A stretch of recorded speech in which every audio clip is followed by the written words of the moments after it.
मला एक गोष्ट इथं आवर्जून सांगावीशी वाटेल, सरकार जर एका रात्रीमध्ये चलन बदलू शकत असेल, राजकारण्यांचे पगार वाढवण्यासाठी विशेष अधिवेशन बोलवू शकत असेल, अहो एवढंच काय, सरकारला विश्वासदर्शक ठराव जिंकण्यासाठी संसद जर रात्रभर उघडी राहू शकत असेल, तर बलात्कार विरोधी कायदा करण्यासाठी सरकार एवढा विलंब का करतंय, हा माझा प्रश्न आहे सरकारला. आणि म्हणूनच महाराष्ट्रातील किंबहुना देशातील असंख्य महिलांच्या वतीने मी महाराष्ट्र शासनाला आणि केंद्र शासनाला एक कळकळीची विनंती करतो. आम्हाला कुठल्याही प्रकारची लाडकी बहीण योजना नको आहे.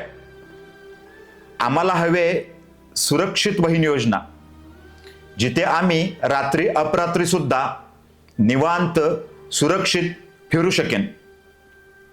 आणि जोपर्यंत बलात्कार करणाऱ्या एखाद्या व्यक्तीला, एखाद्या आरोपीला 24 तासाच्या आतमध्ये फासावरती लटकवलं जाऊ शकत नाही, तोपर्यंत आम्ही असंच समजू की या देशातील प्रत्येक स्त्री, प्रत्येक महिला, इव्हन प्रत्येक मुलगी कोणीच सुरक्षित नाही.